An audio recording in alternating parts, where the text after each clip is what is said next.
What's good, ladies and gentlemen? Welcome back to the channel. I'm LotusAsakura, the one who never knows best, and in today's video I want to talk to you guys a bit about Tekken 8 DLC, and more specifically the potential characters that could show up in Tekken 8 as guest characters. This has been a hot topic of conversation even before Tekken 8 release. It's been something that's been ongoing for months at this time, basically since Tekken 8 was first revealed back at Evo. And one of the most commonly asked questions in my chat when I'm streaming is, Lotus, who would you like to see as a guest character in Tekken 8? And if I'm being honest, it's not a question that I normally have an answer to. Maybe we'll finally get to that answer in today's video, and then this video could then, moving forward, serve as my response to that question. But there's other reasons to talk about this as well. I would say it's more topical than ever before because it's something that Katsuhiro Harada himself recently addressed, and we'll get to that in just a moment. But full transparency, I'm gonna go on record and say that Tekken 7 kind of soured the idea of guest characters for me because, well, I was not a very big fan of Geese or Akuma, and like Noctis was cool. I guess he probably should have been in Soul Calibur, but that character was at least pretty cool. He wasn't as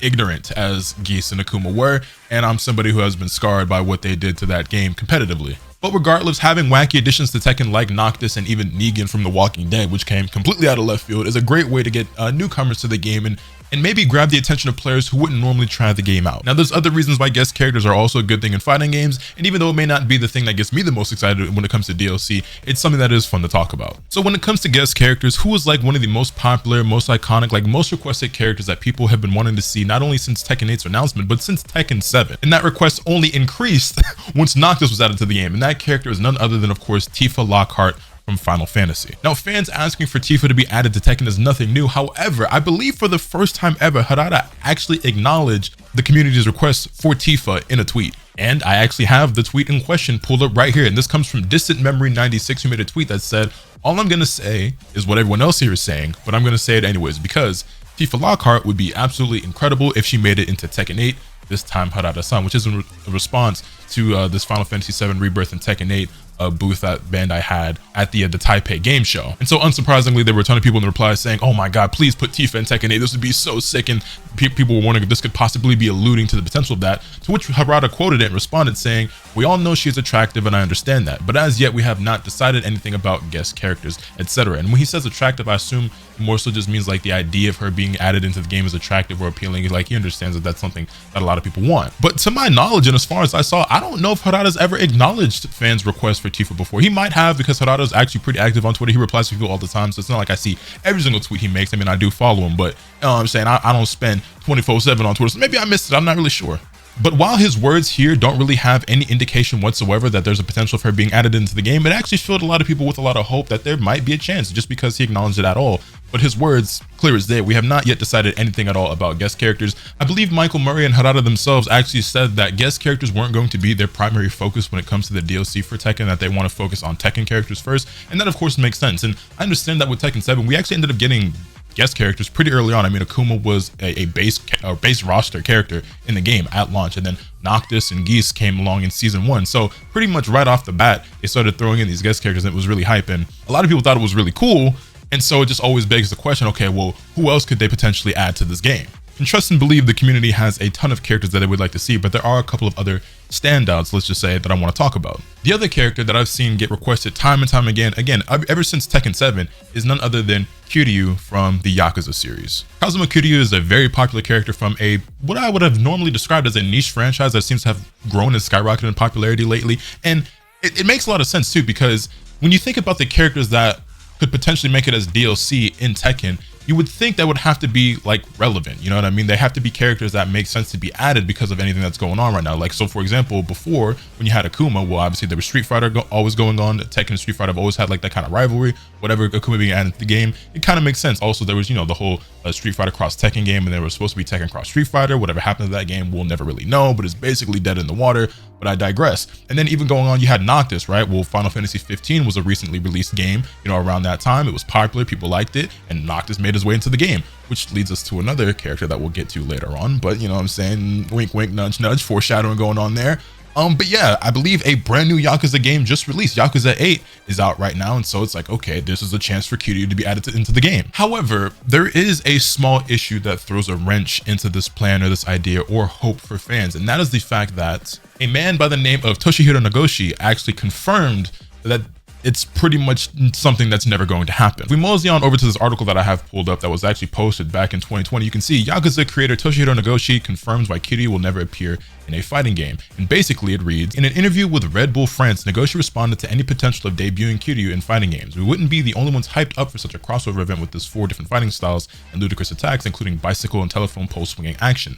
After all, The Walking Dead and Final Fantasy 15, that actually says 14, but it's definitely supposed to say 15, received DLC fighters in Tekken 7. Kiryu would fit in perfectly. However, Nagoshi politely declined.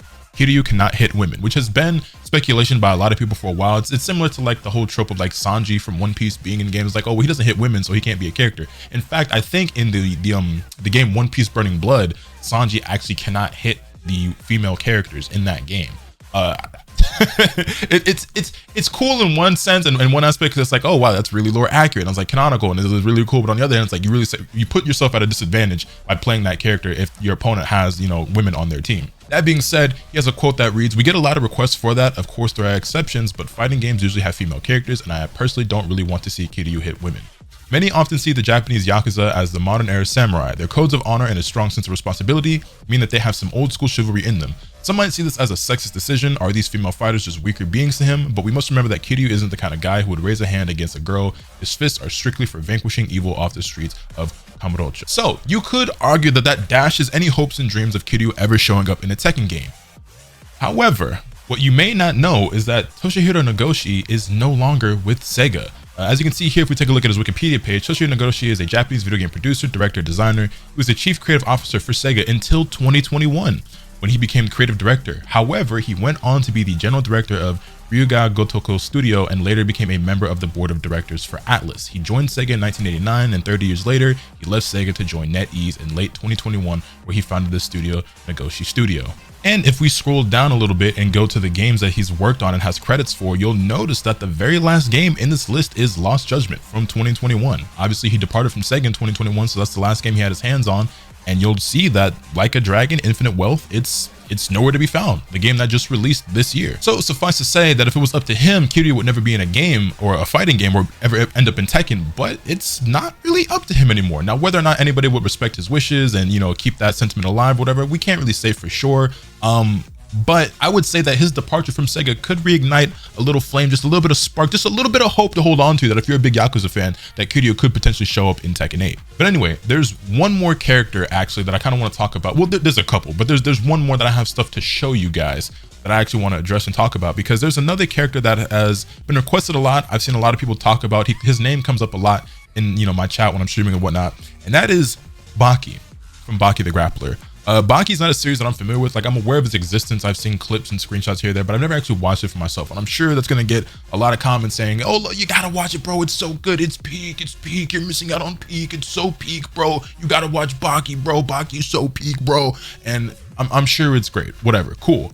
But there was actually a fan-made trailer that got uploaded to YouTube that was titled something simple, Baki in Tekken 8. And I have that pulled up here for you guys to see for yourselves. And this trailer actually ended up garnering 3 million views. Funnily enough, it actually ended up fooling a lot of people. Now, upon my original viewing of this trailer, I immediately assumed that it was fake or some sort of mod. But a lot of people actually legitimately thought this was real, because I got a lot of people like on Twitter, on my timeline, and my mentions, and my chat, like, oh my God, Baki got confirmed. Yo, Lotus, did you see the Baki trailer? And well, we can just take a look at it here together, and you guys can see it for yourselves if you've never actually seen it. But quick little 40-second trailer. You know, they did a pretty good job of making everything look presentable and official and everything like that. But yeah, suffice to say, this ultimately ended up being maybe not necessarily a hoax or a gag, but just a little fan-made trailer that somebody made for fun. And I don't, you know what I'm saying, I don't speak Japanese, so I don't really know what that say. But yeah.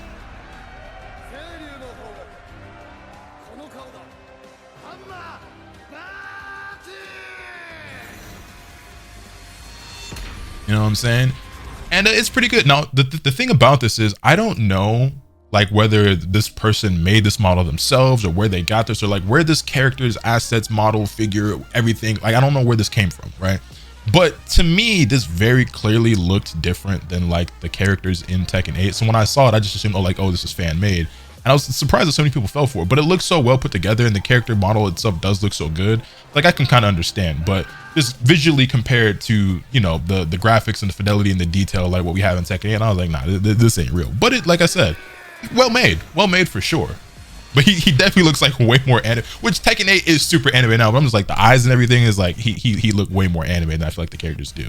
But yeah, that was something that got a lot of people very excited, but I don't know if Banki's big enough, popular enough, relevant enough, or whatever for him to ever actually end up as a character in the Tekken series. Like, I know the series is popular and people do really enjoy it, but I don't know if it's like to the caliber of like a Final Fantasy or even The Walking Dead, to where it gets a crossover character. But speaking of Final Fantasy, there was another character that people have been clamoring to see potentially added to this game, likely because of, you know, the fact that we got Noctis in Final Fantasy 15. You know, that game was released around that era, and so they put Noctis in the game, and, you know, that was pretty well received. And, well, you know what game released last year?